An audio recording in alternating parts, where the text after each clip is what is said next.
Hi, welcome to Bookie. Today we'll unlock the book A Template for Understanding Big Debt Crises. The subprime mortgage crisis of 2007 triggered a global depression that devastated major financial markets everywhere, from the United States all the way to Japan. Even Warren Buffett's fund suffered a rare 9.6% loss.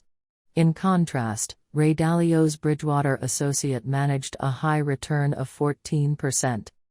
Is Dalio better than Buffett? Not necessarily, but it is powerful proof that Dalio is one of the few people who can successfully navigate a crisis. Dalio does not come from a financial family. His father was in the music business and his mother was a housewife. His interest in the financial investment world came during his childhood job as a caddy. When he was 12, he caddied at a golf club that many Wall Street traders and fund managers attended. He learned about investing from his conversations with these people and fell in love with it. Dalio started trading stocks when he was still in middle school, and in the fall of 1967 he enrolled at Long Island University, majoring in finance. He graduated in 1971 with a near-perfect GPA and was accepted into Harvard Business School. After graduating, Dalio went to work as a head of commodities at a securities firm, earning a higher base salary than any of his graduating classmates from Harvard. He later moved to another securities firm to hedge futures. Although he was a professional, his wild personality did not fit the company culture. After punching his boss in the face, he was fired and decided to start his own business. Dalio has been working hard in the financial investment field for more than 40 years. In his own financial battles, he has both failed miserably and achieved greatly. This volatile investment market tests not only the professional qualities of the investor, but also their courage and determination. Dalio and Bridgewater Associates take experience from previous investments while continuously studying and comparing global investment cases and economic crisis evolution over the past 100 years. They do this in order to summarize basic models and treatment methods to deal with the unpredictable financial market. An economic crisis is seen as essentially a debt crisis, and this is where Dalio focuses his research.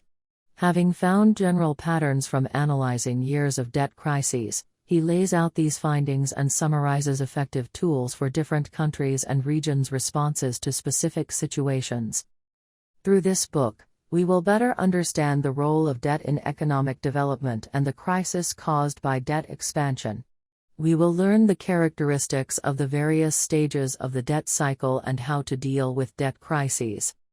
As ordinary investors, it may be difficult to influence economic measures on a macro level.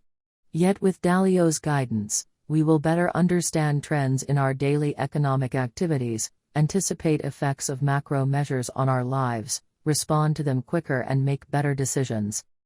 Next, we will summarize this book in 3 parts.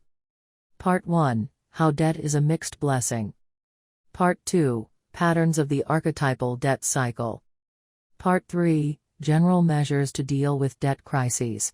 Suppose you are a decision maker and decide to build a $1 billion subway system. However, you have to raise the money for construction through bank loans and then use the subway's operating income to repay them. Assuming the subway system is in operation for 25 years, the annual payback would be more than $40 million, a fraction of the expected revenue. In this case, should policymakers take on debt to build the subway? The answer is positive, because it may take more than a decade to raise your own funds. The cost of various items may greatly increase during this time, so it seems more reasonable to borrow money to build the subway and then repay it slowly. Such economic decisions are common today. But humans did not always have this type of understanding, so when did we start to make these choices? It is due to the demand-driven nature of economic development. This is something we discussed in detail in Sapiens, A Brief History of Humankind. Intelligent people such as Dalio were quick to see the benefits of borrowing from the various economic activities